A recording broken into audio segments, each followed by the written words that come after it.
vai ser fantástico, dinâmico, divertido. Vá, agora a sério.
comecei a ver pornografia bastante cedo, aos 10 anos, em casa de uma amiga, e depressa fiquei presa a esse vício.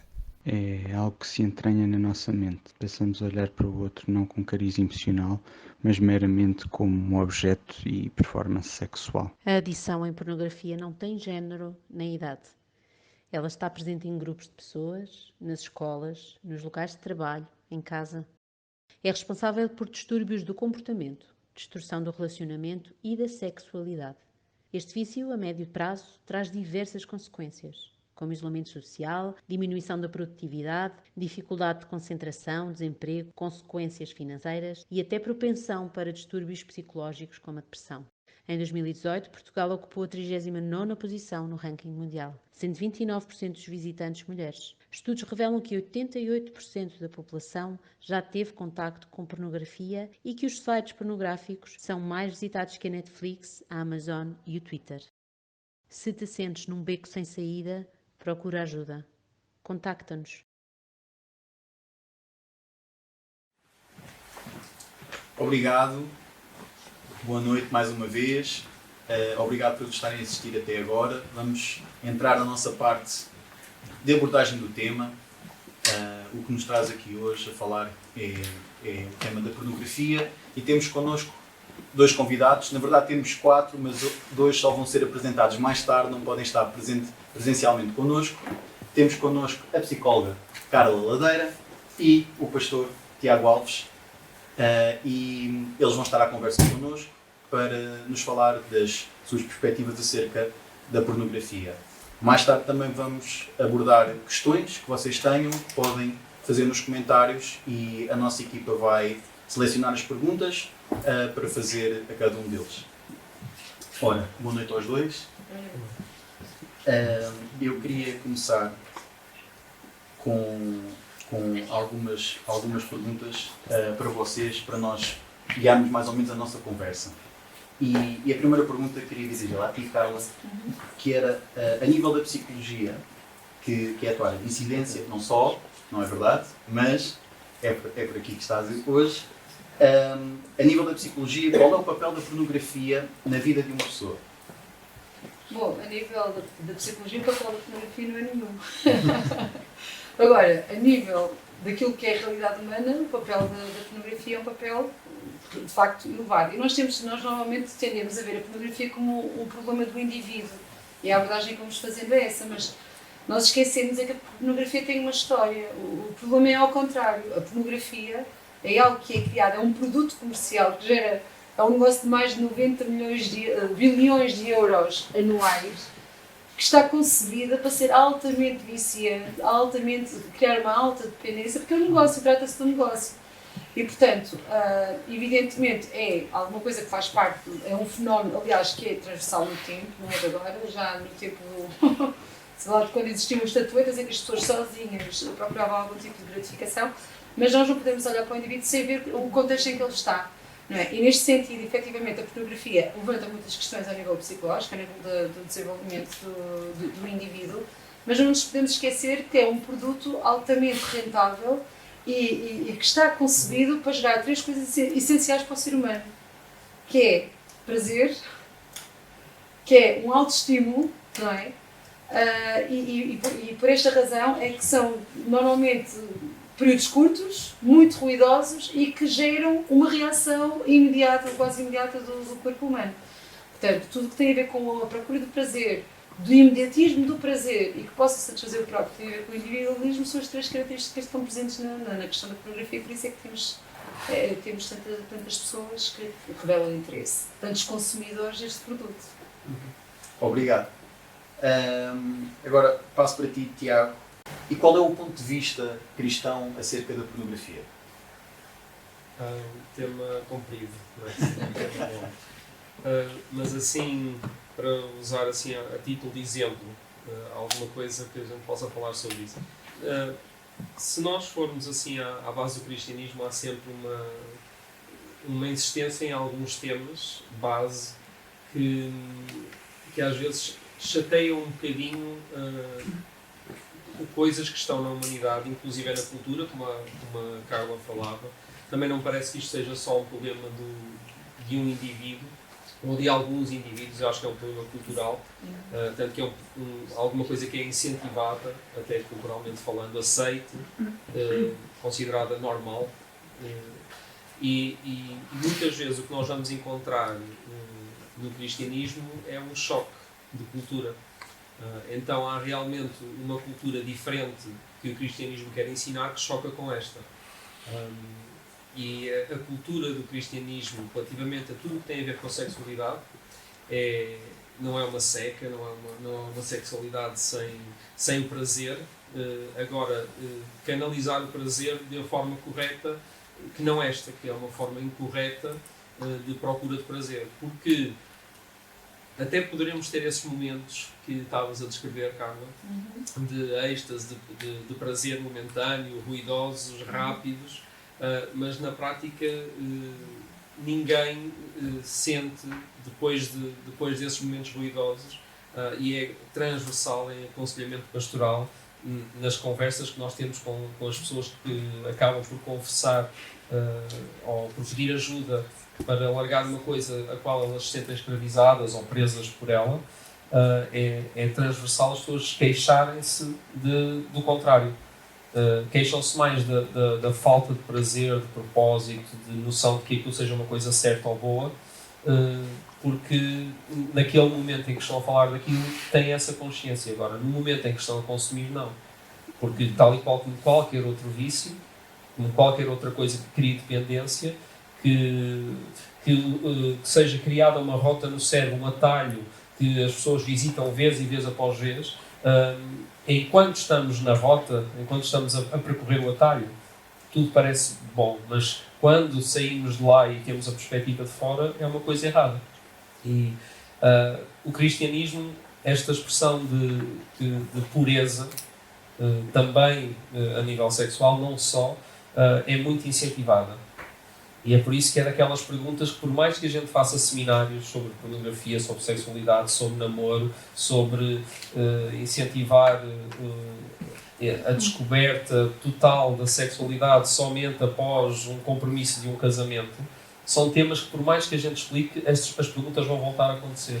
Eles perguntam sempre, a gente diz, acha que já está esclarecido, e eles vão voltar a falar sobre o tema, vão voltar a fazer a mesma pergunta, vão voltar a dizer, mas porquê é que eu não posso, mas porquê é que não dá, mas porquê é que tem que ser assim? E o nosso papel é continuar a insistir, a lembrar o que é certo. Só assim, para pegar no exemplo da palavra, uma das cartas que o apóstolo Paulo escreve à igreja em Corinto, ele diz uma coisa assim do género, e depois seguida de muitos exemplos que a gente podia se calhar aproveitar para o tema em questão hoje. Ele diz que todas as coisas são lícitas, mas nem todas me convêm. Gosto mais daquela versão que diz assim algo do género, eu posso fazer eu sei que posso fazer todas as coisas, mas eu não quero que nenhuma delas me escravize, não é?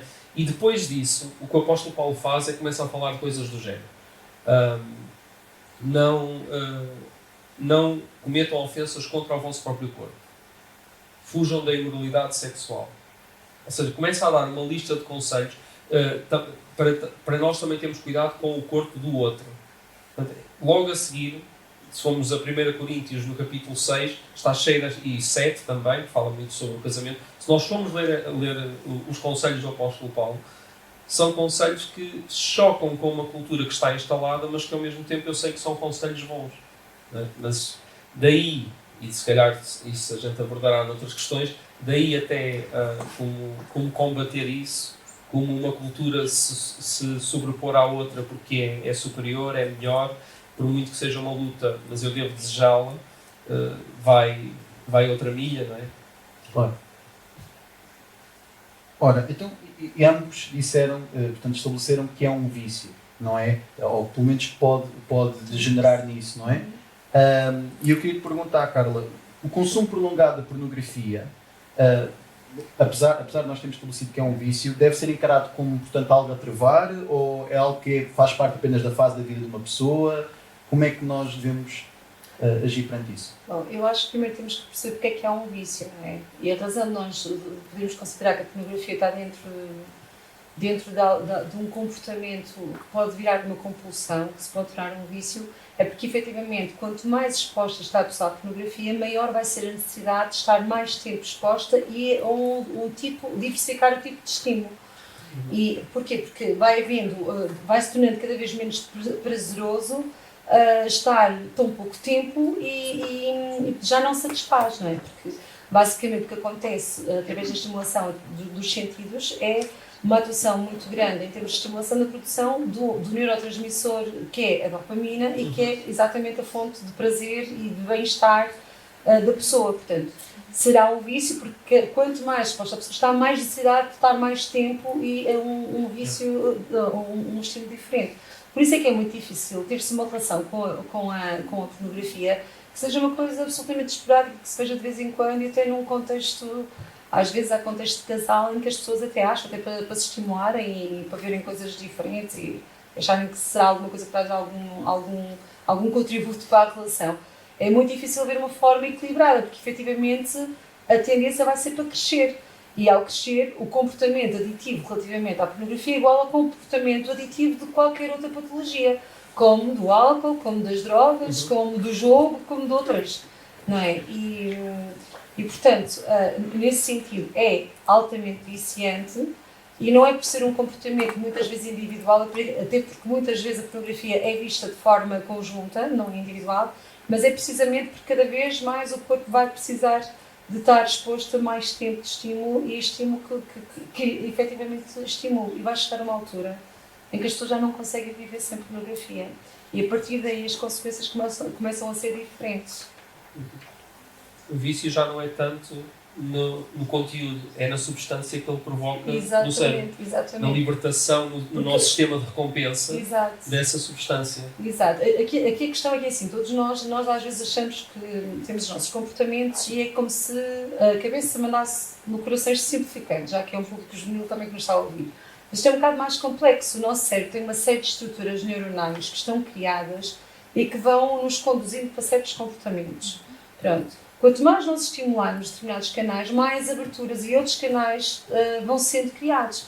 Portanto, o que acontece é que há a própria reconfiguração do cérebro. Por exemplo, uma pessoa que esteja exposta ao estímulo da pornografia ou uma outra adição, comparando ressonâncias magnéticas do período anterior com o período já depois de uma grande exposição, vai-se ver alterações na própria estrutura anatómica do cérebro, porque há canais neuronais que vão sendo criados e por isso essa reconfiguração do cérebro também é o que faz com que as pessoas depois vão precisando e que se torna uma adição.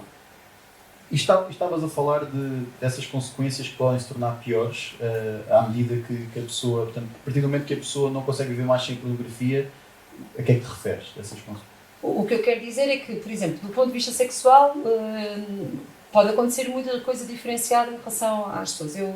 Eu em consultório, ao longo dos anos, eu fui tratando algumas dificuldades relacionadas com estas situações, tanto em jovens como em adultos, curiosamente muito em homens e também em casais. E muitas vezes a habituação de estar exposto à pornografia de tal forma que depois a pessoa sente mesmo dificuldade, até numa relação a dois, de poder ter uma vida sexual satisfatória sem estar exposto a esse estímulo, porque entanto houve a criação de um hábito. Não é? E, portanto, isso é demonstrativo de uma das dificuldades que pode vir a ter. Também está mais do que provado que pessoas que estão habitualmente e que estão sistematicamente expostas à pornografia acabam por ter comportamentos muito mais, de muito maior isolamento e até mesmo criar fobia social. De um paciente que eu tinha que essa era a dificuldade. A exposição foi de tal forma, mas ele não atribuía a isso, atribuía a outros fatores da vida. Mas foi de tal maneira que ele deixou de ter vida social, porque todo o pouco tempo que ele teria seria precisamente para estar exposto. E aquilo era uma coisa que já nem sequer o satisfazia, mas ele também não conseguia viver sem ser dessa forma. Mas depois também não havia assuntos de conversa, não havia nada que ele cultivasse com os outros, porque todo o tempo que tinha, estamos a falar de comportamentos aditivos graves, como qualquer outra substância ou qualquer outro produto. Sim. Não é? E, portanto, nós normalmente tendemos a ver, mas eu não estou assim tão mal, atenção, cara, isto não estou sempre. A questão é que quando nós entramos por um percurso, nós temos muita dificuldade em prever como é que ele vai terminar, não é? Mas as consequências são grandes, até muitas vezes podem provocar mesmo disfunções eréteis nos homens, muita dificuldade, questões relacionadas ou com ejaculações precoces, porque se habituam a um processo muito rápido de obtenção do prazer. E de facto a sexualidade vivida a dois é uma sexualidade diferente, não é? A anatomia da mulher é diferente da do homem e muitas vezes, fruto desta exposição, todas as pessoas acabam por ter mesmo consequências, não é? Já ouvi muitas pessoas com muitas queixinhas sobre essa matéria. É complicado. E dado que é um vício que pode ter estas consequências, Tiago, eu perguntava-te quais é que são os comportamentos que indicam que uma pessoa pode ser viciada em pornografia? Numa perspectiva de quem observa outra pessoa, Sim, se pode lida, isso. uma pessoa que lida, que priva com outra pessoa. É assim, a Carla falava de comportamentos sociais, eu acredito que também provoca, mas eu acho que uma das coisas que a pornografia faz é que a dignidade humana é extremamente afetada. Ao ponto de se tornar quase inexistente, na maior parte dos casos, pela forma como a mulher é retratada. Há uma objetização da mulher. Exatamente. Ou seja, Bom. Isto afeta, por consequência, a forma como as pessoas depois, na vida real, acabam por fazer esse roleplay também umas com as outras. Ou seja, a forma como um homem trata uma mulher, ou como um rapaz trata uma rapariga, mesmo que ainda não seja a sua mulher, pode estar extremamente dependente de alguma coisa que ele aprendeu erradamente na pornografia. Portanto, nós podemos, se calhar, não sei se será por aí, na maior parte dos casos, os que se descobrem, porque mesmo no casamento isto é uma coisa que é possível esconder. E eu já a fazer assim conversas com grupos de homens, houve muitos que até acabam por, não têm, às vezes não têm problema de assumir à frente uns dos outros, que apesar de estarem casados, consomem pornografia. Aliás, o número é tão grande, é um número absurdo. Nós aqui há cerca de 4 anos, acho que foi em 2016, 2017, fizemos um formulário nas igrejas. Um formulário que foi feito a mais de 350 jovens e alguns pastores, jovens adultos que também estavam nesse evento. Foi na Máquina de Sonhos, e depois disso ainda na Máquina de Sonhos escolhemos cerca de 200 e depois ampliámos a amostragem para os 350. E impressionante, porque eu pensei assim, eu tenho os dados mundiais, a estatística mundial, e diz-me que a estatística mundial diz que mais de 2/3 das pessoas que têm acesso à internet consomem pornografia.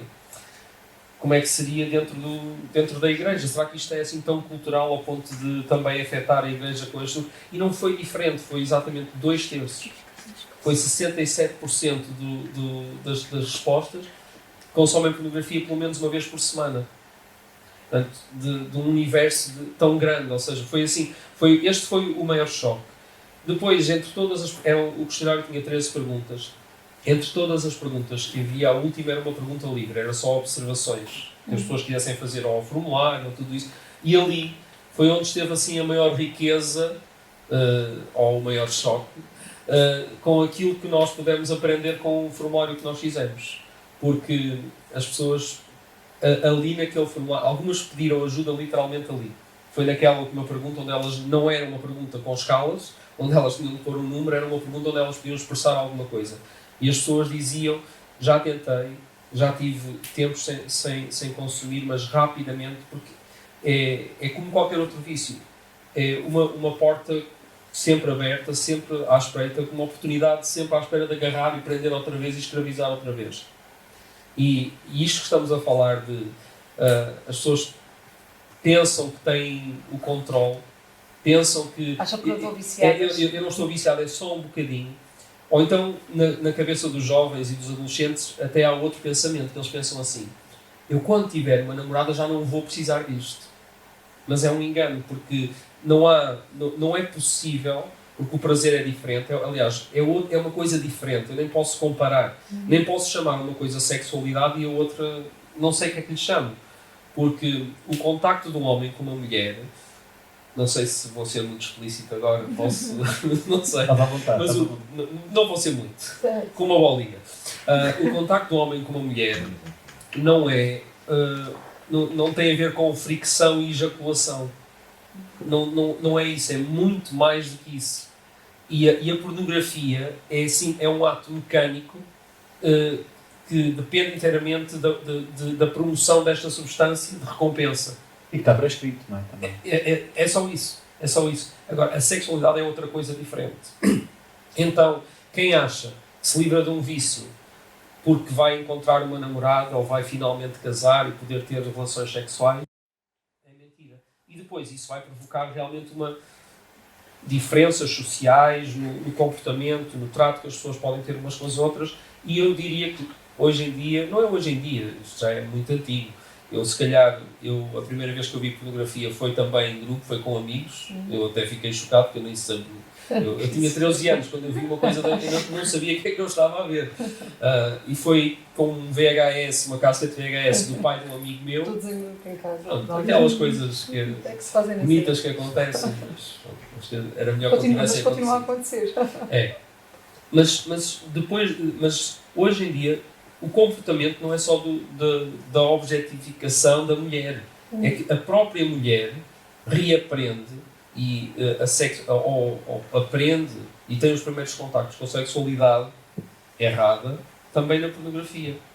E também depois a performance que a mulher acha que deve dar ao homem é uma coisa que ela viu num filme que é uma mentira. Certo, eu há pouco estava quando fizeste a pergunta das consequências, uma das coisas que também denoto é que depois o facto de se dar lugar a tanta fantasia e que é irreal, ela não é real, aliás, ela é encenada, não é?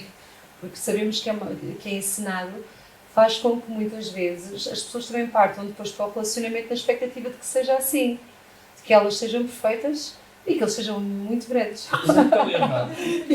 Isto falando abertamente, que elas sejam muito redondas e muitas vezes depois a desilusão e eles conseguir-se descolar da imagem que se foi criando e que foi assim que foi sendo estimulado e reajustar depois àquilo que é o real, não é um exercício fácil.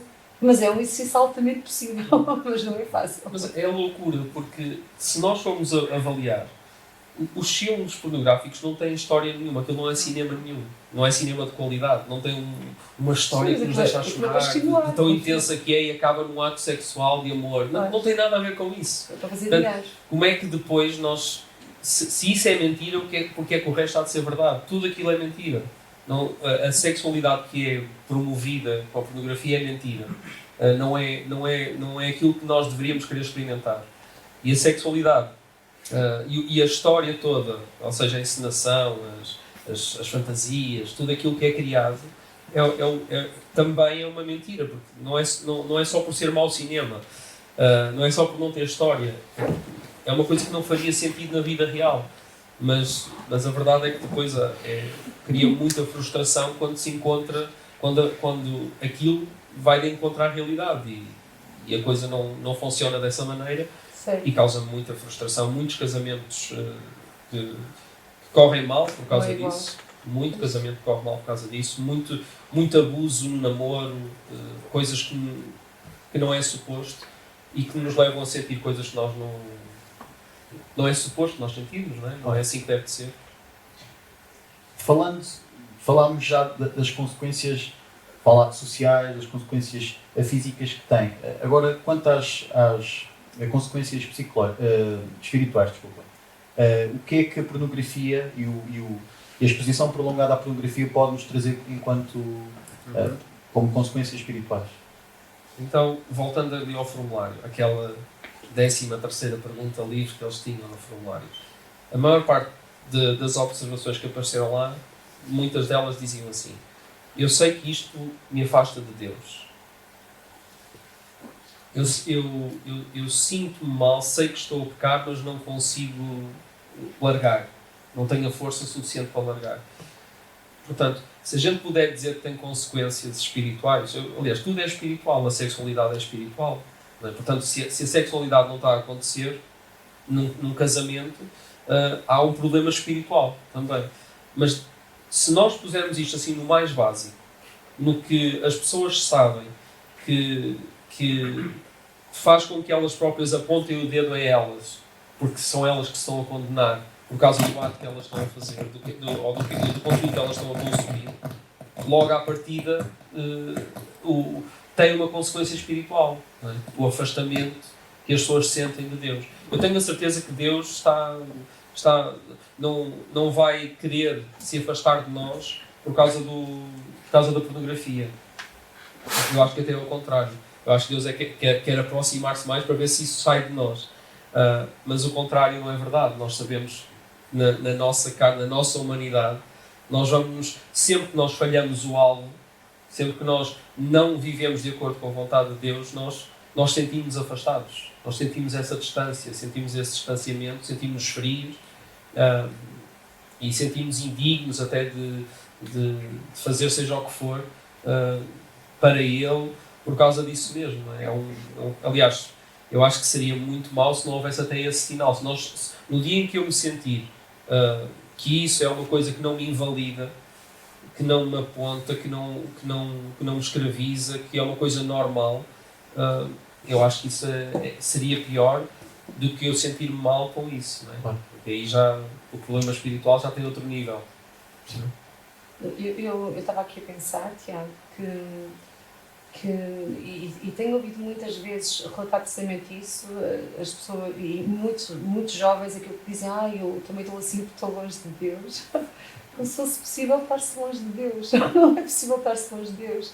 A questão é que acho que é importante as pessoas perceberem que mesmo quando as pessoas estão expostas e estão a passar por isso, Deus está com as pessoas, Deus estará lá, Deus é omnipresente, Ele não tem como se recolher de um sítio, como desaparecer.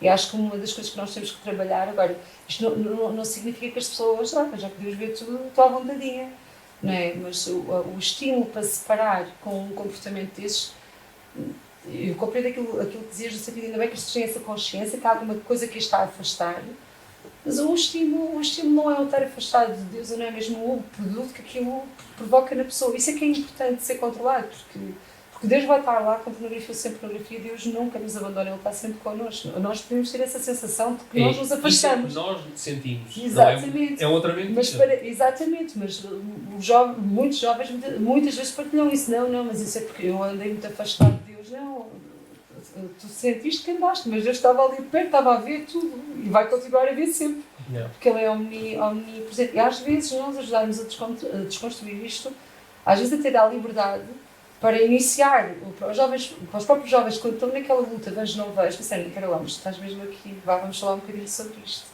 Porque parece que se conseguem esconder apagando a luz e sempre assim muito debaixo dos lençóis. Mas quer dizer, Deus não se deixa ficar por debaixo de lençóis, Ele é, não é? Ele é o Espírito vivo. Não... Exatamente. Nós, portanto, já definimos aqui que é um problema que normalmente começa quando nós somos jovens, não é? E que depois normalmente transita para a vida adulta. Mas outra perspectiva que se calhar é interessante, e começo por ti, Carla, abordar é qual é o papel de um pai, de uma mãe, nisto, quando tem um filho, uma filha, que ou é viciada ou que tem um comportamento que pode levar a isso. Olha, João, deixa-me dizer-te uma coisa. Eu, publicamente, não é uma coisa que eu devesse afirmar, mas eu ainda sou daquelas pessoas, por causa de outras funções que tenho, que acredito que a educação sexual faz mesmo parte dos pais. Acho que é a obrigação dos pais. Acho que no nosso núcleo de igreja podemos trabalhar essas questões. Acho que na escola pode haver alguma informação, mas somos nós pais que devemos direcionar os nossos filhos nesse sentido. O papel dos pais aqui é importante. Mas isto faz parte de um processo de aprendizagem individual de cada um. A descoberta do corpo não começa quando nós somos adolescentes. A descoberta do corpo e da sexualidade começa quando somos crianças e brincamos aos papás e às mamãs, aos 4, 5 anos, e aos médicos e aos enfermeiros. Né? É uma brincadeira que também nem sei, acho que no Paleolítico também devia haver. Não é? Portanto, a sexualidade, agora, quanto mais nós ensinarmos, mais eles estarão preparados, os nossos filhos, para lidarem com isso. Mas que ninguém se iluda a achar que os filhos, por muito que sejam expostos e muito que sejam ensinados até na palavra, que não vão ter as suas lutas e não passar por esse processo. O que eu acho é que nós temos que criar climas de abertura para falar sobre esse assunto, para quando os filhos considerarem. Pronto, isso acho uma coisa importante. E acho que nas mais tenras idades, acho que o controle do acesso aos meios Esse sim pertence também aos pais. Não é? Vai haver uma altura em que já não é possível fazer, quando eles já são crescidos e têm os seus telemóveis, o acesso e as internets de banda larga, essas coisas todas, será mais complexo. Mas acho que quanto mais tarde iniciarem esse percurso, melhor será para eles. E nós, enquanto pais de miúdos mais pequenos, acho que temos a obrigação de o fazermos. E acho que temos que preparar, e com quanto mais franqueza e, não é ligeireza, mas mais transparência nós falarmos sobre o assunto com os nossos filhos, mais fácil vai ser os filhos virem a ser transparentes com os pais, se sentirem que aquilo começa a assumir proporções de descontrole. E os pais têm que tomar medidas, quer dizer, não se pode esperar que um adolescente que fique fechado no quarto horas e horas e horas e sempre na internet e que a gente perceba cá fora claramente o que é que se está a passar, que nos vá sair do quarto e dizer: olha mãe, era só para dizer que estava a fazer ou que estava... Isso não vai acontecer. Não é? Acho que os pais aí têm que ter um bocadinho a perspicácia de uma maneira não muito invasiva, de vez em quando irem dando um toquezinho sobre as questões, mas a descoberta da sexualidade é um processo de cada um e que tem por base aquilo que vão sendo ensinados, e a casa é o local que eu considero apropriado para ser ensinando, e depois, com base nesse ensino, eles vão descobrindo aquilo que descobrem. Eu sou pai e tenho, pronto, agora um dos meus filhos já está assim, é um pré-adolescente, portanto já tem questões, mas para dizer assim, eu se calhar sou um bocadinho mais, não sei se a palavra tradicional, não sei, mas eu tenho assim algumas regras em casa e gostava de ser firme para as manter, mas sei que é difícil, porque este pré-adolescente vai começar a ter outras exigências, né? Já tem telefone também. Ele não gosta que se diga, mas ele não está a assistir a este live, mas o telefone dele é completamente bloqueado e controlado e só abre as apps que eu quero. Mas os amigos não podem saber disso. Porquê? Porque ele sabe que é diferente dos amigos, mas eu não tenho problema nenhum que ele saiba isso. Mesmo que ele não queira contar aos amigos, Claro. não tenho problema nenhum. Ele não há nem no computador, nem no quarto dele, nem no meu quarto, nem no da irmã, não há computadores, não há televisões, não há nada. Eu sou assim mais radical. E às 9 da noite o telefone desliga, desativa.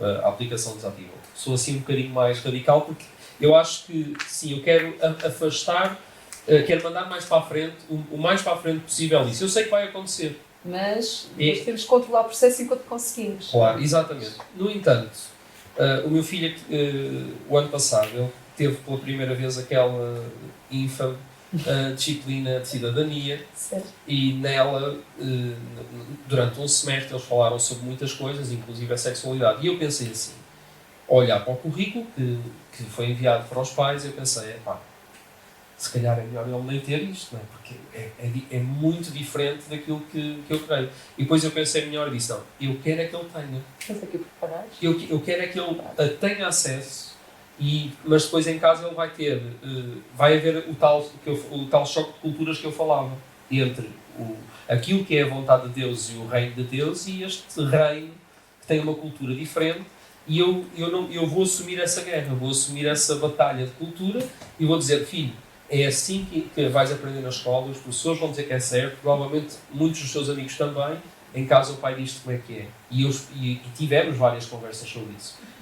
E eu vou assumir isso com ele, e sei que cada vez, com o avançar dos anos, vai ser mais complicado, mas é o meu papel enquanto pai também lutar pelo aquilo que são os valores que eu quero que ele tenha, e eu quero mesmo, eu não vou omitir-me da educação dele nesse sentido, portanto eu falo com ele abertamente sobre isso, também sobre a sexualidade.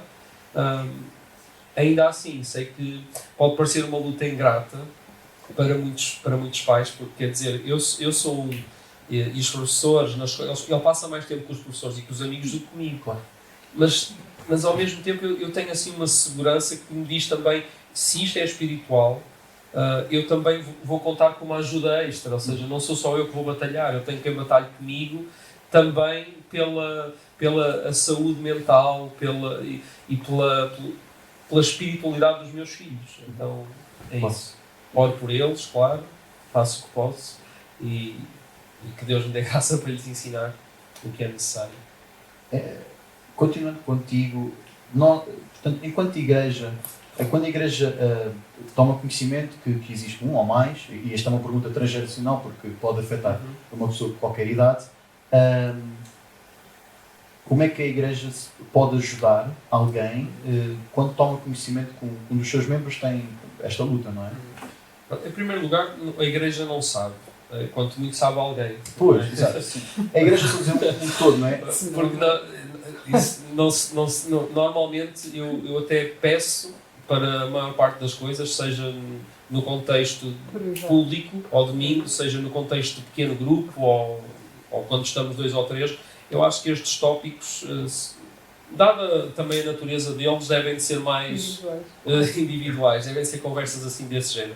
Às vezes, com os casais, poderá haver, posso estar eu com a minha esposa, mais um casal, e falamos sobre esses e outros assuntos relacionados com sexualidade, mas o que é que nós fazemos? Podemos fazer há muitas maneiras de lidar com isto. Uma delas é, se calhar, quando nós não somos capazes de viver, vou usar aqui a analogia da lei e da graça, quando nós não somos capazes de viver pela graça, ou não recordamos, não percebemos o valor da graça sem a lei, eu acho que a lei pode ter um papel também fundamental.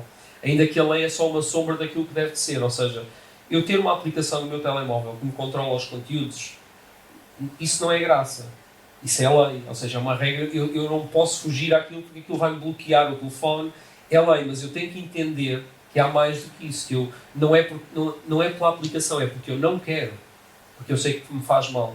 Mas se calhar há períodos antes da graça que eu vou precisar de lei, ou seja, muitas vezes o que é que nós fazemos? Aproveito para dizer que nós, lá na Casa da Cidade, fazemos uma coisa entre nós, a equipa pastoral da Igreja. Nós monitorizamos os telefones uns dos outros. Ou seja, eu tenho uma aplicação no meu telefone e um dos pastores sabe qual é o meu histórico pode ver. E se houver assim alguma coisa no meu histórico que a aplicação detecte que seja de conteúdo menos bom, por alguma razão, violento, pornográfico, se uma coisa que eu não devo de consumir, essa pessoa recebe uma notificação e diz-me alguma coisa. E vice-versa. Eu também tenho 1 ou 2 colegas, pastores, com quem faço isso. E às vezes faço isso também por irmãos da comunidade. Por pessoas que, como nós falamos disso abertamente publicamente, esse que fazemos entre nós, temos uma data de gente que depois sente-se livre também para falar connosco e abrir a dificuldade que tem. Nós tentamos ajudar dessa forma. Mas isso é uma das maneiras, porque outra das maneiras realmente é ajudar a pessoa a encher a mente com aquilo que deve para desocupar, para fazer um flush mental dessas coisas, porque realmente é uma prisão muito grande e há pessoas que pedem para nós ajudarmos, ou seja, a sermos aqueles a quem elas prestam contas disto, e então de vez em quando nós ligamos só para perguntar então como é que está a luta nesse problema específico, como é que está a ser, e a pessoa está a dizer, olha, está a ser mais difícil, ora comigo. Ou então, olha, já estou há 2 semanas sem consumir. Fantástico, e nós encorajamos, porque a partir do momento em que eu uso uma das coisas que eu acho que está ao nosso alcance e que é daquelas que têm mais poder, que é o poder da confissão, quando eu partilho a minha luta com o outro, automaticamente as coisas ficam mais leves do meu lado. Eu consigo levar melhor a carga, a luta e a dificuldade de ter que me desligar de alguma coisa que me faz mal, porque tenho alguém ao meu lado. Ok, mas eu estava a pensar aqui, isso até entra das dimensões que é. Uma das coisas que é muito apelativa na questão da pornografia, e agora pensar também para o público jovem, que estamos a falar, tem a ver com viverem a dimensão do segredo, o ser segredo. Há pessoas, é o único espaço que têm seu é este, não tem mais nenhum. E o facto de poder haver, o facto de partilharem, poderem falar um pouco sobre isso, resolve quase que metade do problema. E o facto de saberem que deixou de ser segredo, aquela pressão toda, aquela tensão toda do momento vai sendo aliviada. E a monitorização de facto é uma coisa importante, mas acho que não é a questão única. Acho que há outras para poder. E uma delas é as pessoas têm necessariamente que encontrar outras fontes de prazer alternativas. Não se pode tirar um doce a uma criança sem se dar uma fonte de prazer alternativa. E quando eu digo prazer, obviamente não será que é um prazer sexual, não é? Claro. Mas a pessoa tem que ter outras fontes que sejam igualmente prazerosas e que consigam aumentar o bem-estar da pessoa. Acho que é muito mas o que estás a dizer é exatamente isso, ou seja, é um passo. Eu confessar é um passo. Mas claro que depois nós temos que, no lugar daquilo, nós vamos ter que arranjar estratégias, né? E quando eu digo encher a cabeça com o que é bom, ou seja, eu posso dizer a alguém exatamente isto, ou seja, o que nós fizemos aqui hoje, logo no início de dizermos que, olha, a pornografia é uma mentira. E vamos agora explicar, deixa-me ajudar-te a perseguir uma coisa que é melhor do que isso, que é uma sexualidade verdadeira. Ou seja, tu não queres um dia teres alguém ao teu lado com quem tu tenhas um prazer que é muito mais do que uma coisa física, muito mais do que a tal fricção e ejaculação. Ou seja, não queres porque há uma coisa muito melhor do que isso. A sexualidade é isso. Aliás, tu podes até estar com uma mulher fisicamente e a única coisa que tu vais obter daquilo é exatamente esse tipo de prazer super limitado. Fricção, ejaculação. Mais nada. E isso não é daí que vem. Há uma coisa melhor do que isso. E nós podemos ajudar as pessoas a perseguir isso.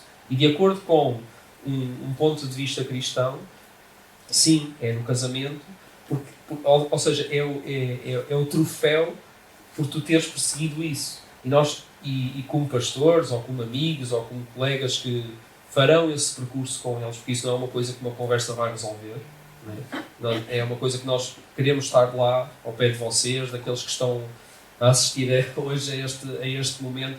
Eu acho que seria tão bom podermos encontrar alguém para, depois desse momento de confissão, poder caminhar ao nosso lado, dar-nos a mão e fazer este caminho connosco, para nos lembrar e continuar a recordar do que é bom, não é? Que é essa união que é muito mais do que essa parte só física, porque tem outra dimensão, tem outras dimensões que devem de ser experimentadas para descobrirem realmente um prazer que é maior, não é? E devemos lembrar isso. Acho que sim.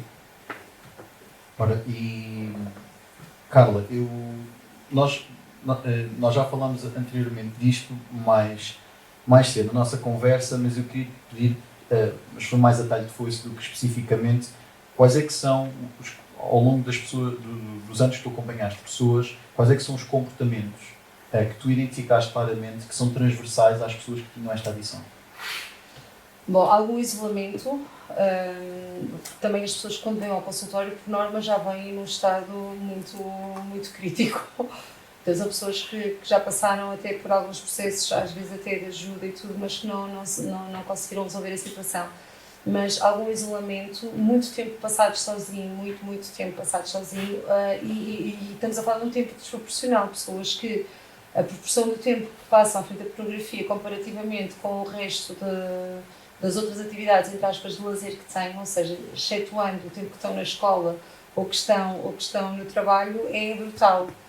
Pronto, essas pessoas claramente têm, quando uma pessoa, com o dia que tem, entre as suas tarefas obrigatórias, tem 6 horas livres e está 5 horas à frente de um computador ou de um telemóvel a ver pornografia, não é alguma coisa, de facto, portanto, há uma exposição de muito tempo, pessoas muito ansiosas, não é? Porque nós dizemos, está exposto a uma imagem. Não, essa imagem provocou, como eu disse há pouco, alterações na anatomia do cérebro. A procura de neurotransmissor e da dopamina ela é constante. Quer esteja à frente do estímulo, quer não esteja à frente do estímulo. Pior, quanto mais a pessoa está viciada, mais a quebra a seguir ao ato é pior. A pessoa sente mesmo vazio, um vazio muito grande. Pronto, já tive pessoas também que acabaram por desenvolver quadros fóbicos em relação a muitas coisas e da ansiedade, não é? E nós notamos sobretudo no nervosismo. Já tive pessoas nesta área também que acabaram por desenvolver tiques nervosos por causa de não conseguirem controlar a ansiedade, mas sobretudo uma sensação muito grande de desadequação face aos outros. Muita vergonha, não é? Muito alinhamento. Normalmente as pessoas que são viciadas em pornografia, por exemplo, quando são já casais, não é? Muitos problemas na relação com as outras pessoas. Ou seja, no casal não é difícil, ao final de pouco tempo, alguém estar realmente viciado e num processo muito crítico de vício, de haver problemas brutais, graves entre os casais. E penso que serão esses os principais sinais. Há também alguns sinais, agora pensando nos mais jovens, que têm a ver mesmo com o cansaço muito grande no olhar, porque muitas vezes é aquela noite dentro e que ficam, e os olhos todos muito, estou a pensar agora em coisas mais físicas, Claro. se nota claramente que são pessoas que não têm um sono tranquilo, que acordam nervosos, adormecem nervosos, que dormem poucas horas porque estão realmente viciados. Agora, eu devo dizer que estes dados que estou a dizer, João, eles são muito comuns, por exemplo, a jovens ou adolescentes que estejam viciados em jogar online, por exemplo. Mas é aqui uma diferença grande. É que no jogo online, ou sei lá, por exemplo, perturbações até excessivas relativamente à comida, normalmente o atentado ou a dificuldade diz respeito ao seu próprio corpo, a si próprio. E quando mete as questões relacionadas com a sexualidade, normalmente a área do relacionamento com os outros é profundamente afetada.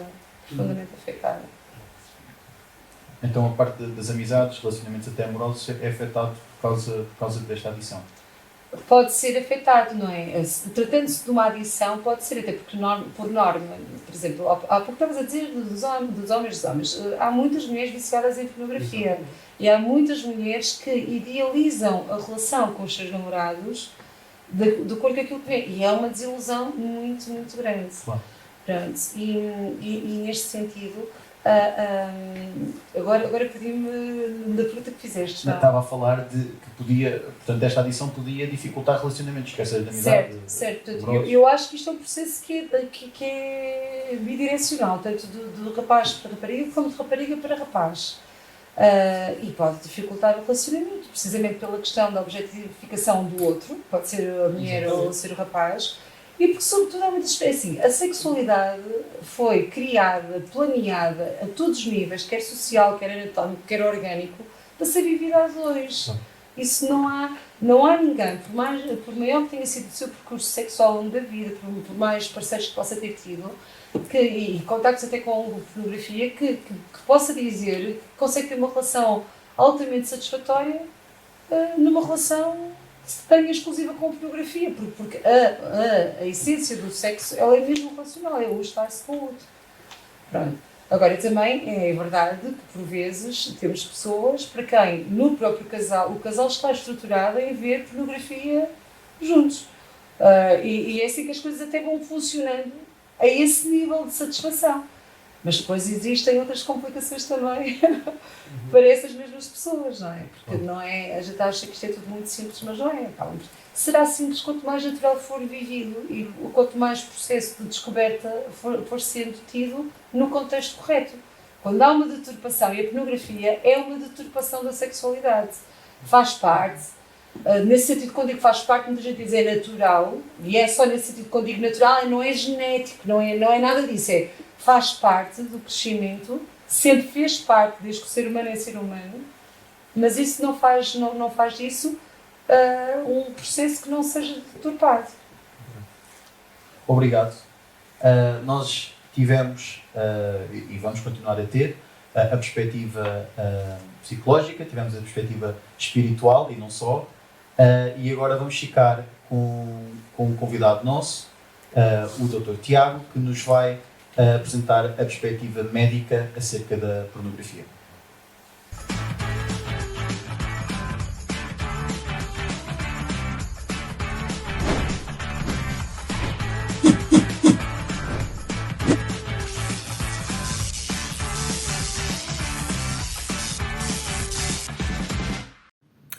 Boa noite, eu sou Agostinho Ladeira, agradeço o convite para participar neste painel e gostava de vos dar o ponto de vista médico sobre a pornografia.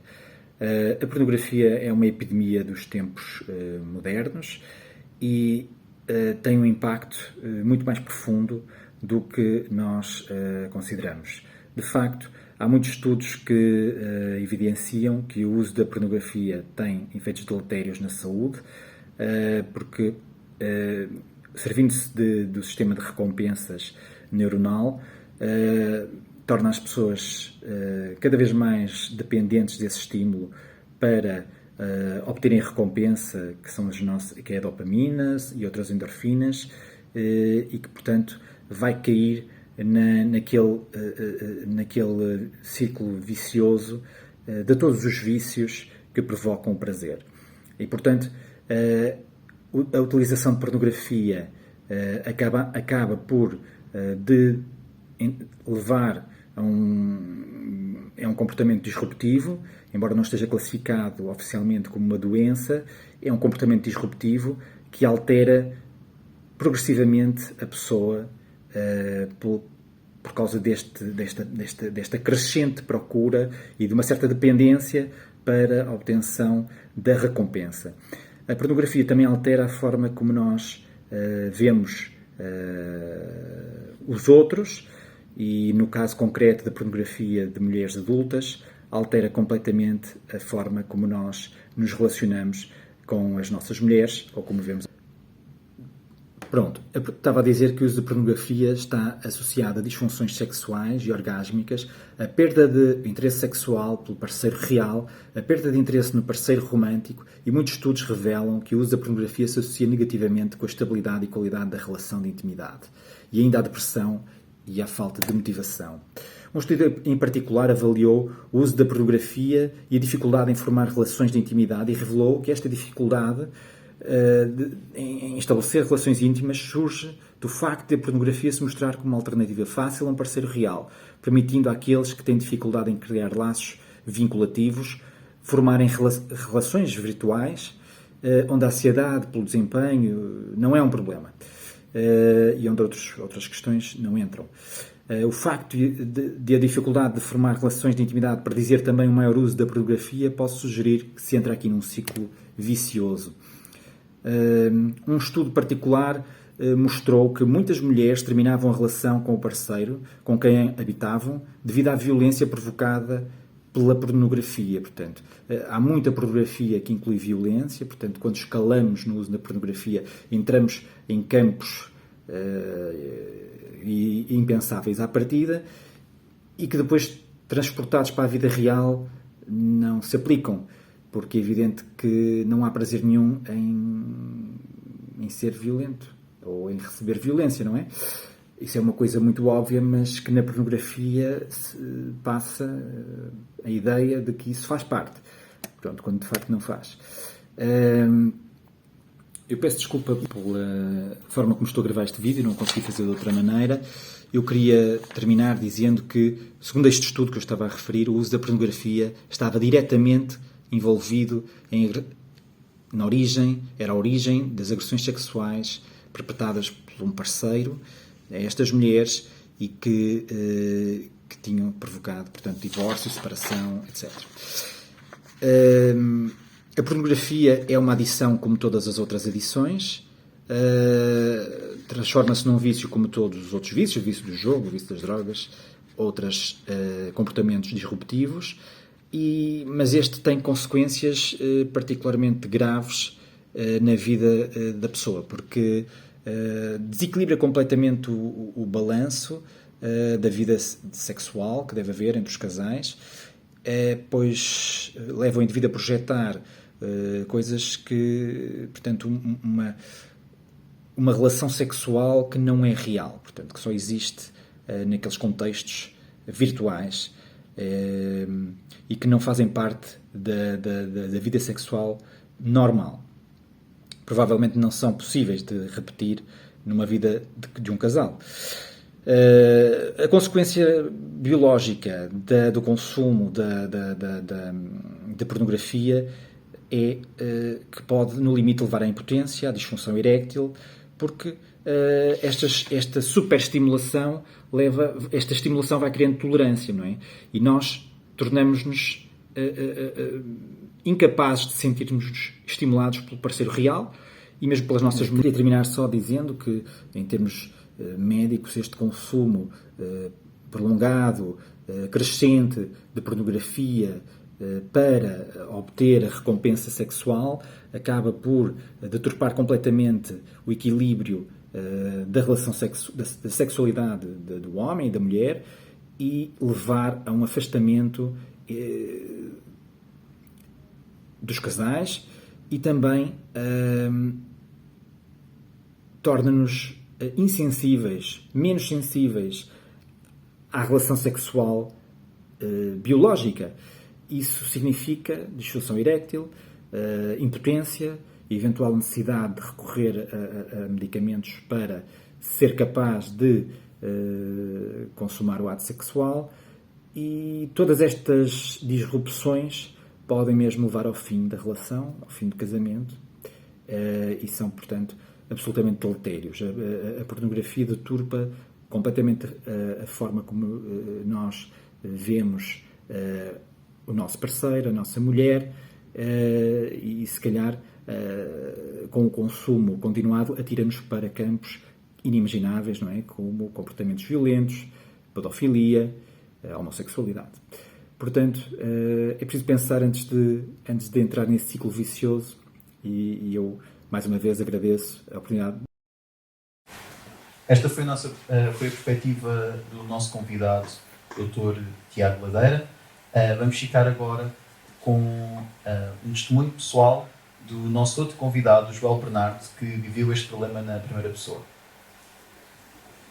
Olá a todos, boa noite. O meu nome é Joel Bernardo.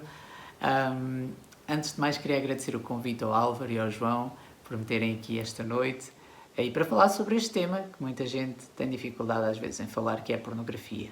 Mas faz parte da minha história de vida e eu quero partilhar o meu percurso convosco e esclarecer, espero eu, algumas dúvidas também daquilo que eu sei, daquilo que eu fui aprendendo com a minha jornada de recuperação.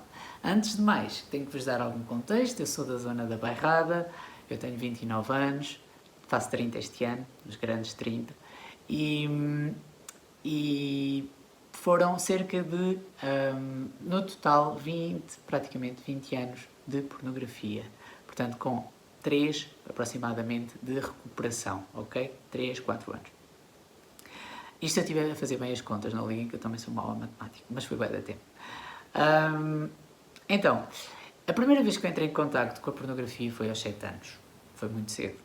E o que aconteceu foi que eu estava na escola com o meu amigo, nós fomos depois para a casa dele, como era costume, íamos ver televisão, íamos ver filmes, séries, e o pai dele tinha a TV Cabo e tinha acabado de desbloquear os canais pornográficos. Havia uma altura em que os canais eram pagos, eram canais premium, como agora isso ainda acontece. E então ele não queria pagar, e então craqueou a box e os canais ficaram disponíveis. E nós encontramos esses canais, estávamos os dois apenas lá, de um lado para o outro, a ver, e descobrimos os canais pornográficos. Então, a partir dali, ficámos fixados naquilo, e foi uma mistura de medo, de ansiedade, de prazer, tudo ao mesmo tempo. Todas as emoções ao mesmo tempo nós sentimos. E ficámos fixados naquilo. Eu não sei depois como é que foi o percurso dele, mas ali marcou o início da minha dependência da pornografia. E foi assim o meu primeiro contacto com a pornografia. Não foi com revistas, como a geração se calhar anterior, mas foi mesmo com vídeo explícito através da TV Cabo, dos canais pornográficos. Consequências que eu tive na minha vida. Portanto, consequências que eu tive na minha vida tiveram a ver sobretudo com a parte física, psicológica, talvez, que eu salientaria mais.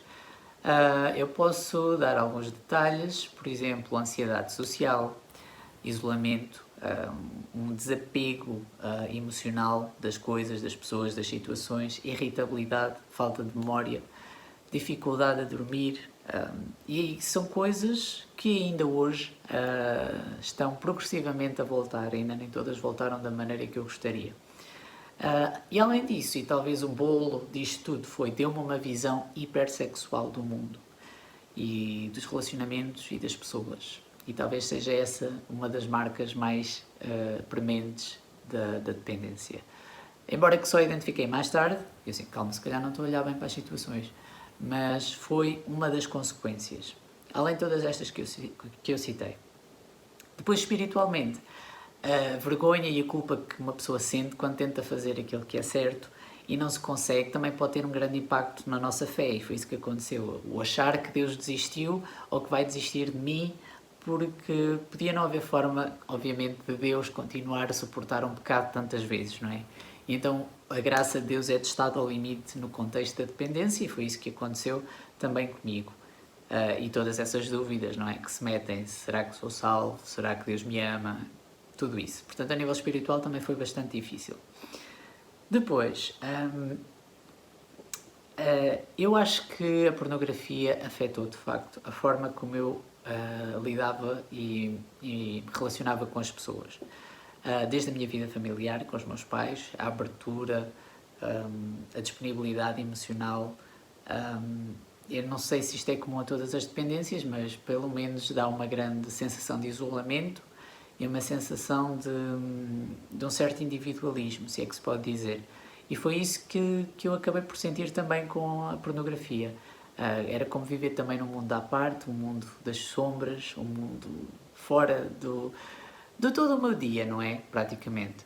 E isso também dificulta o aprofundar de relações, o ter pessoas, o envolver-se com pessoas a nível social é mais desafiante.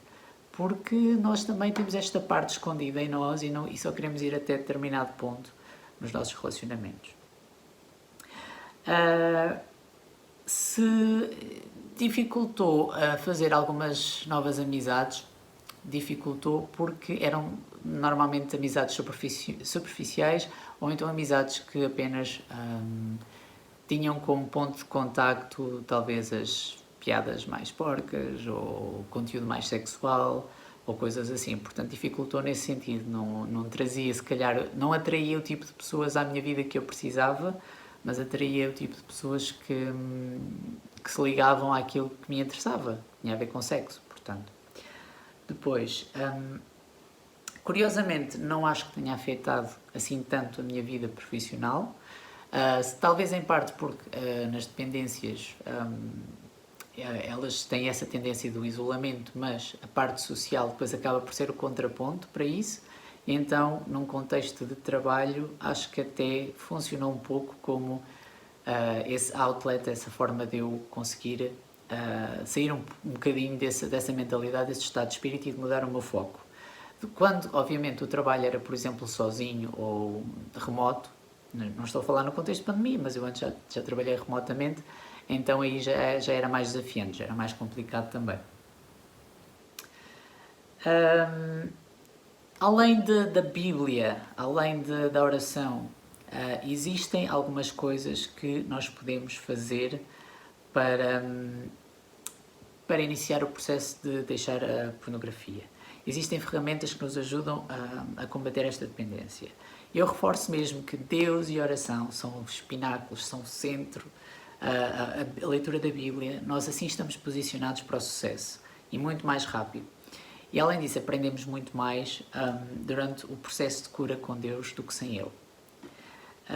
É Ele que nos vai depois ajudar a esclarecer aquelas áreas da nossa vida que nós podíamos estar a tentar suprimir ou enterrar com o uso da pornografia, porque muitas vezes, no contexto de outras dependências, é exatamente isso que acontece, é nós estarmos a mascarar os nossos problemas, os nossos traumas, as nossas dificuldades, com algo que nos promete satisfação, mas que depois traz destruição. Eu destaco algumas das coisas que podemos fazer, como, por exemplo, exercício físico é bastante vantajoso. O facto de nós pormos o nosso corpo a andar, a mexer, os químicos cá dentro, tudo a borbulhar, é super importante. Porque o quê? A pornografia tem essa vertente de nos deixar, de dar um alívio bastante real, através da masturbação e depois da ejaculação, é isso que acontece. Então, nós precisamos de pôr o nosso corpo a ter outra forma de recompensa, outra forma de nos relaxar. E o exercício físico tem essa peculiaridade.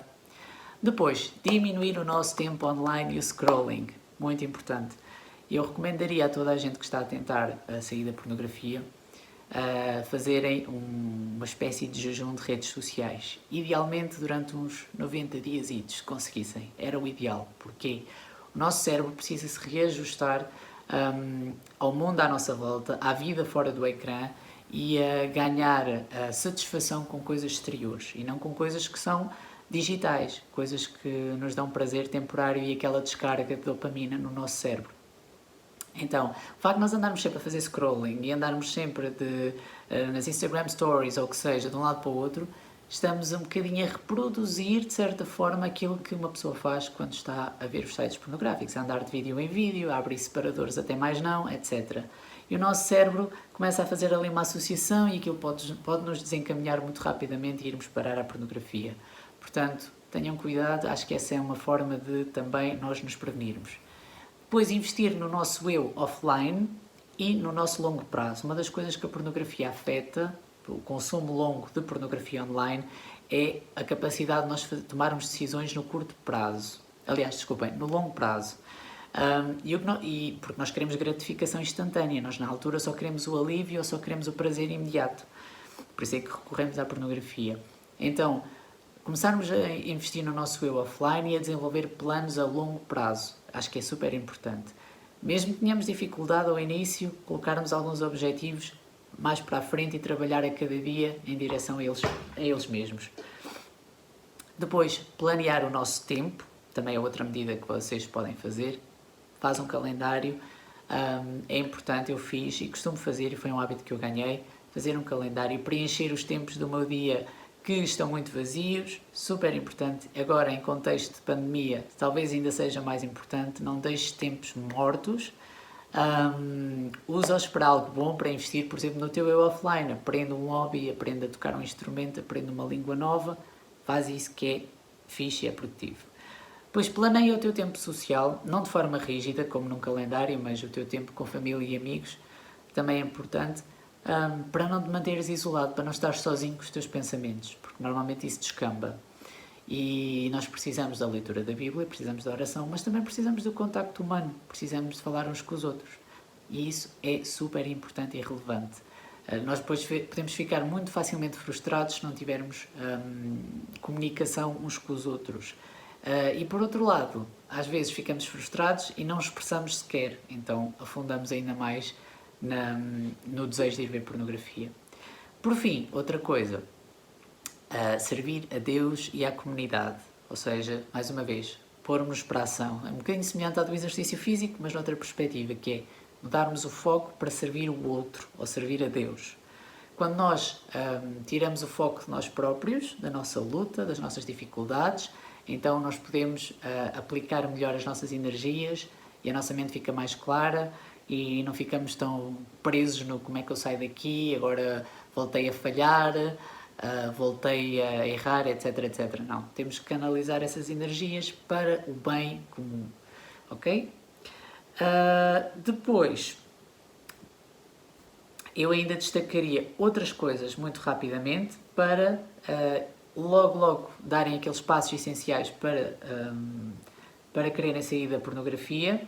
Eu destacaria ainda, muito rapidamente, aqueles passos essenciais, mais rápidos.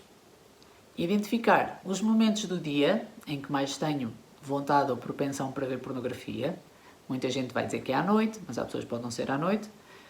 Identificar quais são os meus triggers, ou os meus desencadeadores, ou seja, aquelas ações ou aquelas circunstâncias ou objetos ou qualquer coisa que te desperta a vontade de ir ver pornografia. Por exemplo, para mim alguns triggers são portas a fechar quando alguém sai de casa, o meu cérebro começa, estás sozinho em casa, hora de ir ver pornografia, isto é quase automático. Ok? Cansaço, começa logo a pensar o cérebro, se calhar um bocadinho de alívio, agora dava jeito, até dormias melhor. Agora, coisas parvas, por exemplo, para vocês verem que os triggers pode ser tudo e mais alguma coisa. Determinadas texturas de roupa interior, boxers, também faz diferença. Portanto, há toda uma série de coisas que pode influenciar.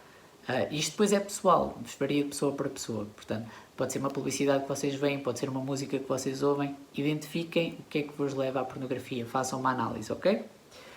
Depois, explorar acerca do problema e das soluções, vejam, há recursos na internet, yourbrainonporn.com é um bom site, NoFap é um Reddit com vários utilizadores que tentam deixar a masturbação e alguns até a pornografia, portanto também podem ir por aí, e Fight a New Drug também, Fight a New Drug. Ligar-me a pessoas com o mesmo problema na mesma jornada e na recuperação, ok? Portanto, liguem-se a pessoas que estejam a passar pelo mesmo. Se não conhecem, eu posso vos ajudar também a entrar em contacto. É importante, temos de nos ajudar uns aos outros e precisamos de pessoas que nos mantenham accountable, pessoas que falem connosco e que nos digam, olha, tu hoje viste alguma coisa, não viste, o que é que tens, o que é que sentes, estás bem? Isso é importante. Aprender, e esta é uma das mais influentes para mim, aprender a superar o desconforto e a enfrentar as emoções negativas, ok? A pornografia pode ser o nosso penso rápido para as dificuldades que nós temos, e nós temos que aprender a enfrentar essas emoções, sabendo que elas não nos fazem mal, que temos um Deus connosco, que criou as nossas emoções e que as quer curar, e quer que nós enfrentemos também aquilo que precisa de ser enfrentado na nossa vida. Depois, ser mais intencional com os relacionamentos e com a procura de companhia nos momentos difíceis, ok? Portanto, se tiverem dificuldades, perguntem, falem com pessoas, não guardem. Tudo aquilo que a gente mantém em segredo cresce, ok? Então procurem sempre ajuda, e este é um dos passos iniciais também importantes para este problema. Eu volto aqui um bocado para responder a mais umas perguntas, e se tiverem alguma dúvida depois, também estejam à vontade. Beijinhos e abraços. Bem-vindos de volta. Vamos aqui agora para a segunda parte da nossa conversa, e para finalizar, e eu tenho só mais uma ou duas perguntas para vocês. Tiago, posso começar por ti?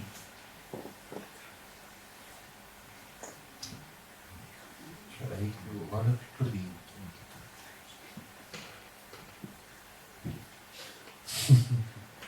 Começa pela Carla, pronto, para me encontrar entretanto.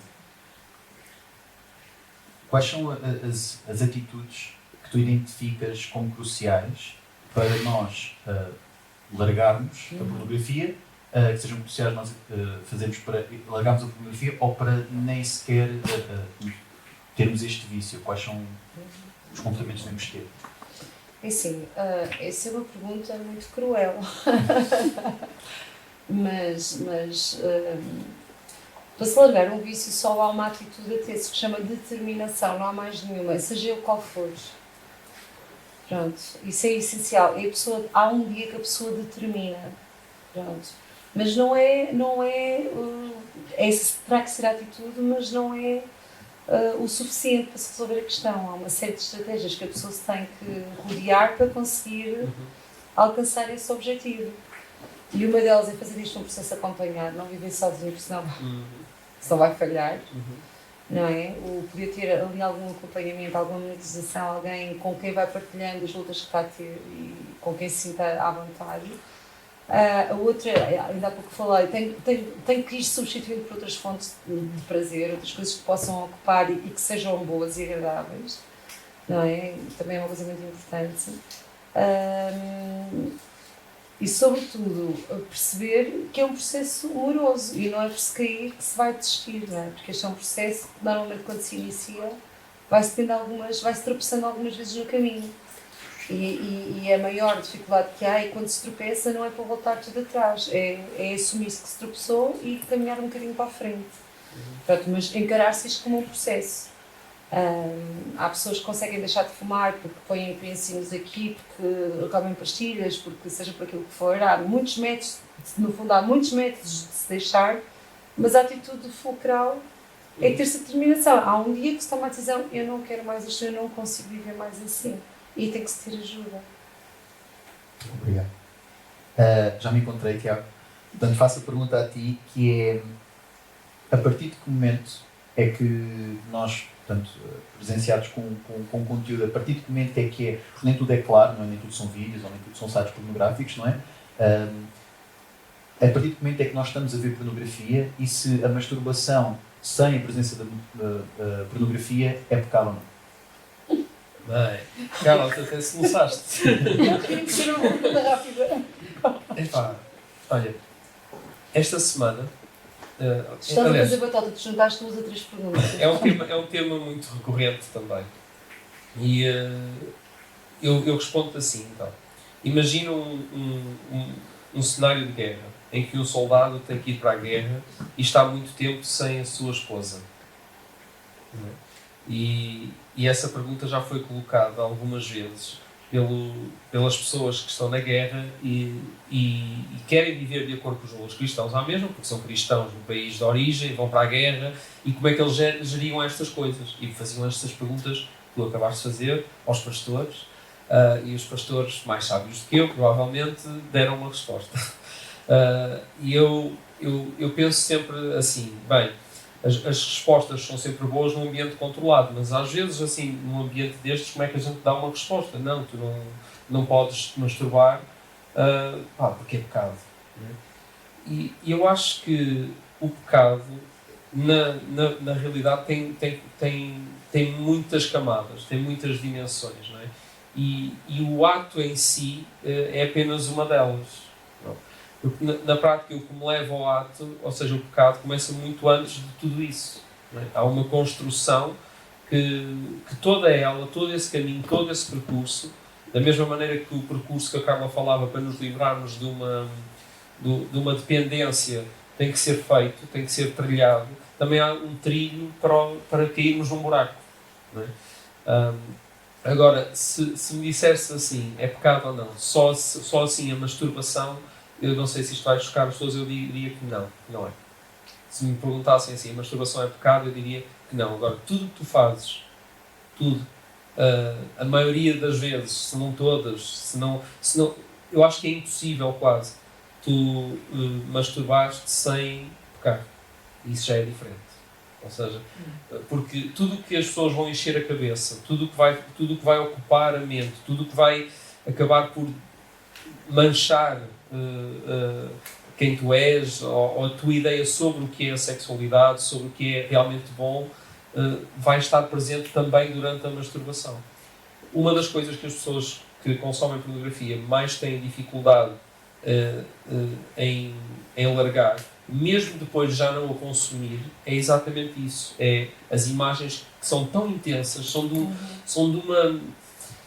Ou seja, são realmente traumas que são criados, porque nós gravamos aquelas imagens que é muito difícil nós esquecermos delas. Não é? Agora, se na verdade tu estás num cenário de guerra, em última análise, a única coisa que te passará na cabeça será a tua esposa, não tem toda a gente concordar comigo. Estão aqui mais pastores na sala, não têm todos concordar comigo. Eu diria que não era pecado. Mas assim, numa situação dessas. Mas é uma resposta possível. Quanto à primeira parte da pergunta, a partir de que momento é que nós estamos a ver pornografia? A partir do momento? A partir de que momento, ou seja, nem tudo é exposição a sites pornográficos ou a vídeos de filmes pornográficos. É assim, a pornografia, a palavra, é uma palavra que vem de um grego, a palavra grega era porneia, ou seja, o que é pornografia? Eu posso considerar que eu ter acesso a um conteúdo porno, um conteúdo que não é suposto, para mim, por exemplo, poderia ser no local onde eu vivo, poderia ser ver fotografias de seios de mulheres. Mas se calhar noutro país as mulheres andam lá todas nuas o dia todo e se calhar ali não seria. Não é? Porque é normal as mulheres terem... Portanto, isto depende também da forma como a sociedade de determinadas regiões do globo estão estruturadas. Portanto, o que é pornografia? Aqui provavelmente seria uma coisa tão simples como essa, não é? Eu consumir um conteúdo no qual que promove a criação dessa tal substância da qual eu me torno dependente. Não é? Porque provavelmente uma pessoa em certas zonas do globo ver seios de mulheres tanto faz como se não aquece nem arrefece, ou seja, não vai ser considerado nada demais para essa pessoa. Para mim, se calhar, sim. Não é? E eu tenho que me precaver de certas coisas que me vão levar, se calhar, a começar a trilhar um caminho que depois vai me levar a outras coisas. Outra coisa, já agora, rapidamente, sobre a pornografia.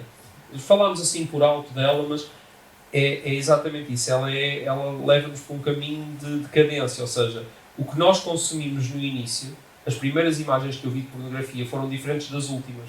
Eu digo últimas porque eu já não me lembro da última vez que assisti a alguma coisa.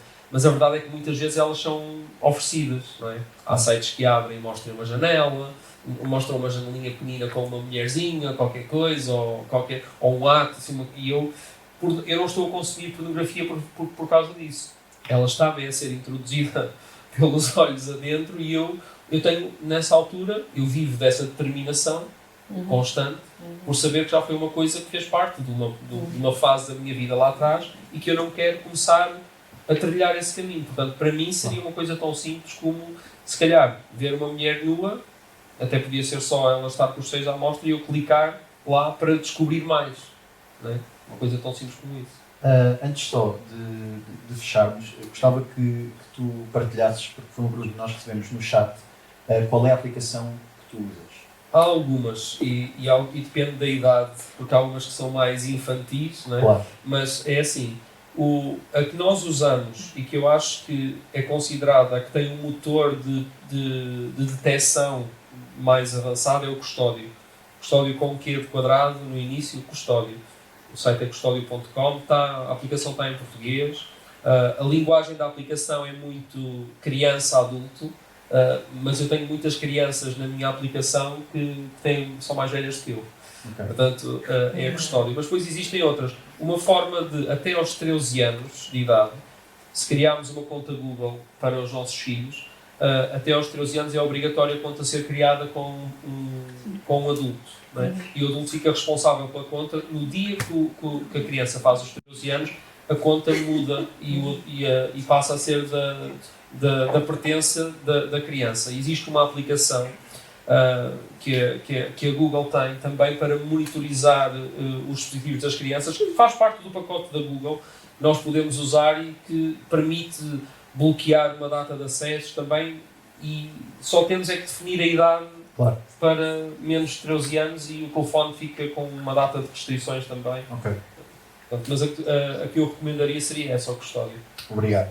Só para fecharmos, Carla, vou fazer esta maldade e fechar contigo, que é talvez a pergunta mais importante de todas, é como é que nós, que não somos especialistas como vocês, podemos ajudar outros a ultrapassar este problema?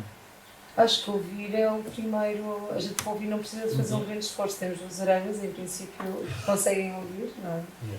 E ouvir a pessoa e aceitar a pessoa com a dificuldade que está, sem muitas vezes moralizar excessivamente, a pessoa sentir-se aceita, acho que qualquer um de nós pode falar. E acho que se a gente não se sente capaz, devemos conversar com a pessoa no sentido de a conduzir a quem achemos que seja capaz, não é? Porque há assuntos que a gente não mexer, quando vimos mesmo não temos essa capacidade. Mas às vezes as pessoas efetivamente precisam mesmo só de alguém a quem contar e perceber que tem ali alguém a quem vão prestando contas de vez em quando e que se calhar vai ter o à vontade de perguntar então como é que está a situação. Estás a conseguir controlar, não estás? Não é? Mas ouvir é o mais importante. Ou então envergonhar a pessoa publicamente. Estou a brincar. Estou a brincar.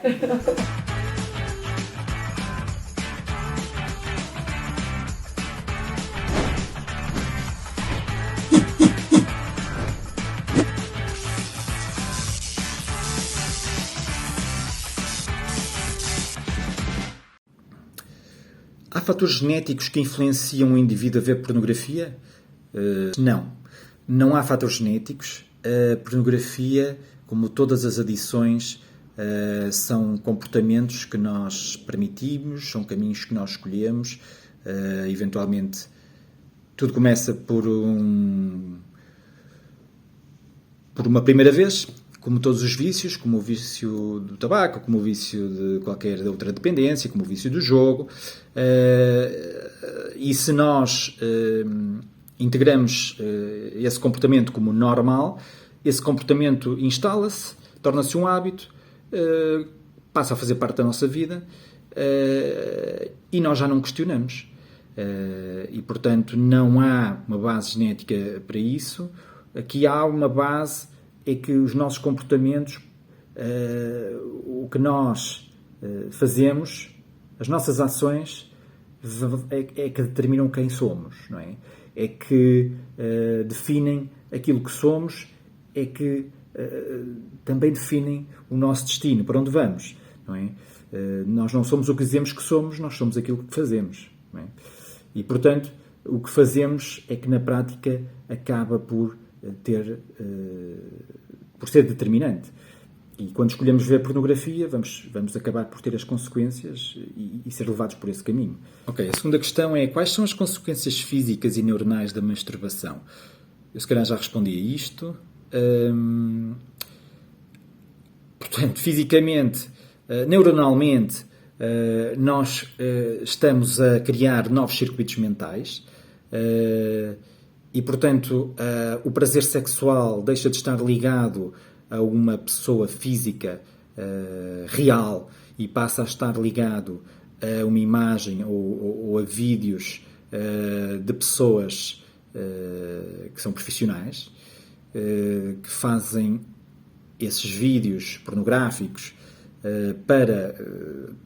com o fim de obter rendimento, não é? Dinheiro com isso, e portanto, e sabem que uma pessoa viciada em pornografia precisa de cada vez mais estímulo para consumir pornografia, portanto é uma indústria e portanto as coisas passam de relações se calhar normais para relações com jovens muito jovens, às vezes até com crianças, entre jovens e pessoas muito mais velhas, utilizando artefactos de todo o género, porque realmente quando precisamos de estimular cada vez mais a pessoa que assiste, não é? Criar cada vez mais estímulo, essa é que é a forma. Consequências físicas, também já falei, é a disfunção erétil, o caminho para a impotência e a destruição da relação com o nosso parceiro. Olá, bem-vindos mais uma vez. Esta é a secção das perguntas e respostas e eu recebi algumas das vossas perguntas e queria responder. Outras eu vou referir para a primeira parte do vídeo porque já falei lá, ok? Para sermos mais sintéticos. Então, a primeira pergunta que fizeram é possível abandonar este problema para sempre? Se sim, como? Portanto, como sabem, eu estou, digamos, sóbrio apenas há 1 ano e pico. Não, 2 anos. Eu não sei. Pronto, desde 2019. Portanto, é assim, eu acredito que sim. Não significa que pelo meio não hajam deslizes, não hajam percalços ou dificuldades. Porque trata-se de uma fraqueza, não é? Que se demorou tantos anos a ser cultivada e alimentada, então demorará também muito tempo até Deus trazer, se calhar, a restauração. Pode ser ou pode não ser o caso. Porque Deus é um Deus criativo e há pessoas em que Ele faz um processo, há pessoas em que é algo mais instantâneo. Nós acreditamos no nosso Deus de milagres. Mas há formas de aprender a lidar com as contrariedades da vida, não é? E, portanto, se nós vamos arranjando novas maneiras de lidar com aquilo que nós sentimos, de forma a não precisarmos de recorrer à pornografia. Eu gosto muito de uma frase de uma piloto da Força Aérea Norte-Americana, que é a Tammy Jo Schultz, e ela diz: os nossos hábitos acabam por tornar-se os nossos instintos quando estamos sob pressão. Okay? Portanto, o que nós devemos fazer é criar novos hábitos para substituir os hábitos antigos e eles vão se tornar os nossos instintos quando chegarmos a uma situação de pressão. É a nossa resposta automática. A pornografia, se calhar, tem sido a nossa resposta automática para momentos de dor, dificuldade, cansaço, etc. Outras necessidades que nós cobrimos com a pornografia e então nós temos de desenvolver uma resposta saudável para isso. Portanto, eu acredito que sim, que é possível abandonar este problema para sempre. Depois, como lidar com recaídas? Lidar com recaídas, excelente pergunta. Com muita graça e com muita noção de que estamos num processo, que estamos numa caminhada. Que Deus não nos culpa por nós estarmos a cair ou por termos esta fragilidade. Há graça para a nossa corrida, como diz uma evangelista que eu gosto muito. Portanto, cada um de nós tem uma corrida e cada um de nós tem um percurso e há graça para cada dia desse percurso. E nós temos de nos saber dar graça também a nós próprios. Isso era uma luta que eu também tinha muito grande e às vezes ainda tenho, porque também tem um bocado a ver com as nossas fraquezas de personalidade, perdoar-se a nós próprios. E nós temos de dar-nos essa graça também todos os dias para estamos a tentar o nosso melhor. Já decidimos tentar vencer o problema, então vamos esperar pela ajuda de Deus, pela forma, fazer o que é possível, o que está ao nosso alcance e deixar Deus fazer o resto. E pelo processo vamos ser desajeitados e destrambelhados e errar muitas vezes, mas temos que permanecer nesse processo e, acima de tudo, lidem dessa forma. Lidem com graça, com calma. Não se martirizem, não passem, por exemplo, 2, 3, 4 dias a pensar nisso e eu falhei, eu errei. Tentem resolver logo a questão o mais rápido possível com Deus, porque estando resolvida com Deus, é menos munição para o inimigo dizer, olha, tu erraste, tu falhaste, etc. Estando resolvido com Deus é mais fácil, ok? Esta seria talvez assim a minha dica mais nesse sentido das recaídas. Depois, que ações identificas como cruciais e que devem ser feitas o mais cedo possível para quem quer largar este vício? Eu já falei na primeira parte do vídeo, se vocês já viram, tem a ver com aquela listinha toda, identificar os vossos triggers, etc, etc, etc. Vão lá ver, está lá. É talvez assim o mais urgente. Como é que eu deixo de ter vontade de assistir a pornografia? Super interessante também esta pergunta. A maneira que eu aconselho é, vocês primeiro têm que perceber que é algo que tem mais valor do que a pornografia. Neste momento, o que acontece quando nós temos isso é que temos os nossos afetos e o nosso sistema de valores a dizer que a pornografia vale mais do que qualquer outra coisa à nossa volta. E por isso, então, nós dedicamos-lhe atenção, recursos, tempo, energia, etc. Isto é algo que muitas vezes não é consciente na nossa mente ou no nosso coração, mas é uma vulnerabilidade nossa, é uma tendência do nosso coração. E eu gosto da noção de que a Bíblia fala de afeição, dos nossos afetos. Nós temos uma afeição desordenada pela pornografia, ao nível da nossa alma e do nosso espírito, e nós temos que pôr essa afeição e esses afetos reordenados e centrados em Deus.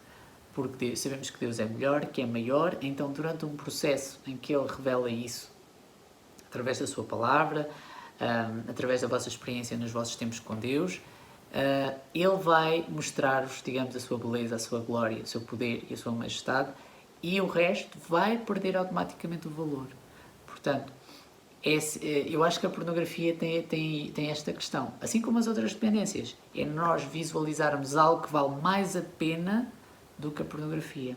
Embora seja algo desordenado, nós conseguimos criar depois esta forma de ver as coisas e de valorizar as coisas da maneira correta. Não é algo instantâneo, na maior parte das vezes, volto a dizer, mas é algo progressivo, ok? É nós vermos os podres da pornografia e vermos a magnificência de Deus e a bondade de Deus e a sabedoria de Deus e começarmos, é como se nos apaixonássemos por Deus. Se é que isto faz sentido, ok? Não estou a chamar de descrente a ninguém, mas eu espero que vocês entendam o que eu estou a dizer. Depois, como posso ajudar os outros a ultrapassar este problema? Excelente questão também. Acima de tudo, partam sempre do princípio, que é a maneira mais fácil, que é o que eu parto sempre, de que toda a gente com quem vocês têm contacto, ou já se relacionaram, já viu, já obteve prazer e entende o apelo da pornografia de hoje, ok? É a maneira mais fácil, porque se nós agirmos todos como ultra puros e nós não vimos e essas imagens nunca passaram à nossa frente, então estamos a enganar a nós mesmos e não estamos a fazer favores a ninguém. E a pornografia, costumo dizer que é o segredo mais mal guardado de toda a gente. Existe uma grande probabilidade de todas as pessoas com quem vocês se encontrarem de que ela já tenha visto a pornografia, que já tenha se masturbado a ver pornografia, etc, etc. Portanto, não há cá novidades, não há paninhos quentes, não vale a pena andarmos aqui a fingir que as pessoas não têm contacto. É uma realidade, ok? Mas isto para como é que posso ajudar os outros a ultrapassar este problema? Primeiro, se estão a falar em relação a uma pessoa que está dependente, não sejam incisivos, não andem em cima da pessoa, no sentido de não tentem que ela admita que tem um problema logo, mas também não façam o contrário, não ignorem totalmente se vocês sabem que há um problema. Tentem arranjar uma forma sábia de falar com a pessoa ou de introduzir o tema ou de que ela possa abrir-se convosco sem ser acusada e sem se sentir menos do que é por causa disso. Portanto, isso é importante. Depois, recursos. Vocês, hoje em dia já há bastante informação. Fight a New Drug é um excelente site, como eu disse. Vão ver os recursos que eu falei no outro vídeo também. Mas é importante que vocês se mostrem disponíveis para ajudar a pessoa, para acompanhar e, se quiserem, sejam um parceiro dessa pessoa para ela falar convosco, para se abrir convosco, se tiver essa confiança com vocês. É importante a partilha no meio da dependência, é importante falarmos uns com os outros e até descobrimos, se calhar, que temos lutas parecidas e nem sequer fazíamos ideia, muitas vezes. Portanto, encorajem a comunicação, encorajem a partilha e arranjem esse equilíbrio de não ser demasiado incisivo na pessoa, mas também não ignorarem se vocês veem que há um problema, ok? Eu penso que a maior parte das perguntas estão respondidas. Se tiverem depois mais alguma dúvida, o Álvaro e o João podem encaminhar-vos também, ou para mim ou para outras pessoas que vos possam ajudar, está bem? Foi um prazer estar convosco e boa noite. Deus vos abençoe.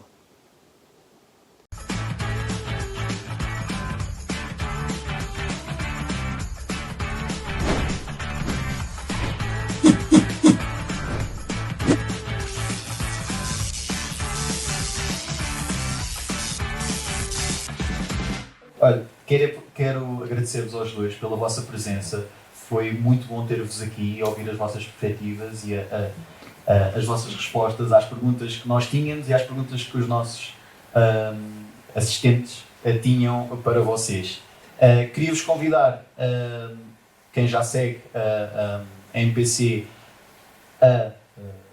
portanto, pedir a outras pessoas para seguir também, para nos poder acompanhar. Nós vamos ter mais programas com um diferente painel ou com pessoas até repetentes. Vamos ter diferentes temas a abordar e, portanto, se vocês quiserem ficar com as datas e quiserem acompanhar, terão que estar atentos ao Instagram da MPC e ao Facebook da MPC e nós iremos colocar todos os detalhes. Obrigado e boa noite a toda a gente.